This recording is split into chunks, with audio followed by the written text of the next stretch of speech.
Hi everyone. Welcome to our channel Abu Dhabi నగరంలో. ఈరోజు మన వీడియోలో టమాటో బాత్ని పర్ఫెక్ట్ కొలతలతో టేస్టీగా ఎలా తయారు చేసుకోవాలో చూపించబోతున్నానండి. ఏంటి ఉప్మానా అనే వాళ్ళకి ఒకసారి ఇలా చేసి పెట్టండి. ప్రతిసారి ఇలాగే కావాలని అడుగుతారు. వీడియోలోకి వెళ్ళే ముందు ఫస్ట్ టైం మన ఛానల్ని విజిట్ చేస్తున్న వాళ్ళు సబ్స్క్రైబ్ చేసుకోండి. ఇంకా లేట్ చేయకుండా వీడియోని స్టార్ట్ చేసేద్దాం. ముందుగా స్టవ్ ఆన్ చేసి ప్యాన్ పెట్టుకుని 1 కప్ బొంబాయి రవ్వ వేసుకోవాలి. ఈ రవ్వ వెయిట్లో 200 గ్రామ్స్ అండి. ఈ రవ్వని లో ఫ్లేమ్లో మంచి అరోమా వచ్చే వరకు 10 నిమిషాలు వేయించుకోవాలి. నేను తీసుకున్న ఈ రవ్వ పెద్దవాళ్ళకి నలుగురు సరిపోతుందండి. వేగిన తర్వాత ఒక ప్లేట్లోకి తీసుకుని పక్కన పెట్టుకోవాలి. ప్యాన్ని శుభ్రంగా తుడిచేసి అదే ప్యాన్లో 1 టేబుల్ స్పూన్ నెయ్యి, 1 టేబుల్ స్పూన్ నూనె వేసుకుని వేడవనివ్వాలి. నూనె వేడైన తర్వాత నేను ముందుగా ఒక పావు కప్పు జీడిపప్పు వేయిస్తున్నాను. మా పిల్లలకి ఈ ఉప్మాలో జీడిపప్పు క్రిస్పీగా ఉంటే ఇష్టమండి. అందుకే ముందుగానే వేయించి ఒక గిన్నెలోకి తీసుకుని పక్కన పెట్టుకుంటున్నాను. జీడిపప్పుని మెత్తగా ఇష్టపడేవాళ్ళు ప్యాన్లోనే ఉంచేసి మిగిలిన ఇంగ్రీడియంట్స్ యాడ్ చేసేసుకోండి. నెక్స్ట్ ఇందులో 1 టీ స్పూన్ ఆవాలు, 1 టీ స్పూన్ పచ్చిశనగపప్పు, 1 టీ స్పూన్ మినపప్పు వేసి 1 నిమిషం పాటు లో ఫ్లేమ్లో ఫ్రై చేసుకోవాలి. ఈ ఉప్మాకి జీలకర్ర వేయాల్సిన అవసరం లేదండి. అలాగే పల్లీల టేస్ట్ కూడా అంత బాగుండదు.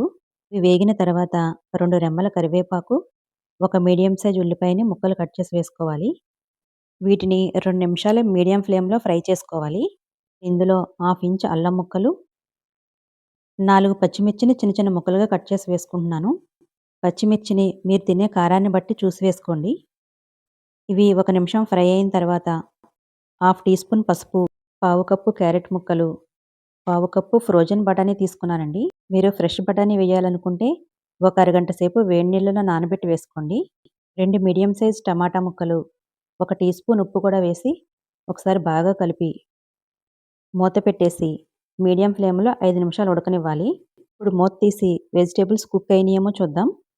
వెజిటేబుల్స్ బాగా కుక్ అయిన తర్వాత మనం ఏ కప్పుతో అయితే రవ్వ తీసుకున్నామో అదే కప్పుతో 3.5 కప్పుల నీళ్లు వేసుకోవాలి.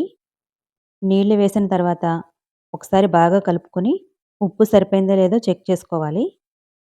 నాకు ఉప్పు సరిపోలేదండి. ఇంకొక 1/2 టీ స్పూన్ యాడ్ చేశాను. ఒకసారి కలుపుకొని మూత పెట్టేసి హై ఫ్లేమ్లో ఈ నీళ్లను మరగనివ్వాలి. నీళ్లు బాగా మరుగుతున్నాయి కదా!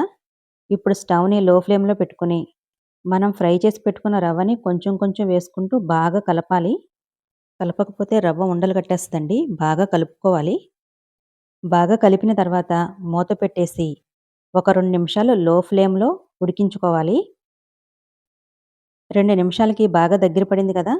ఇప్పుడు 1 టేబుల్ స్పూన్ నెయ్యి వేసి మనం ఫ్రై చేసి పక్కన పెట్టుకున్న జీడిపప్పు, కొంచెం కొత్తిమీర కూడా వేసి ఒకసారి కలుపుకొని స్టవ్ ఆఫ్ చేసేసుకోవాలి. ఇంతేనండి, టమాటా బాత్ రెడీ అయిపోయింది. ఈ టమాటా బాత్ని వేడిగా తింటేనే టేస్ట్ బాగుంటుందండి. అస్సలు చల్లారనివ్వద్దు. ఈ టమాటా బాత్ నచ్చిందా అండి? నచ్చితే ఒకసారి ట్రై చేసి ఎలా వచ్చిందో వీలైతే కామెంట్లో తెలియచేయండి.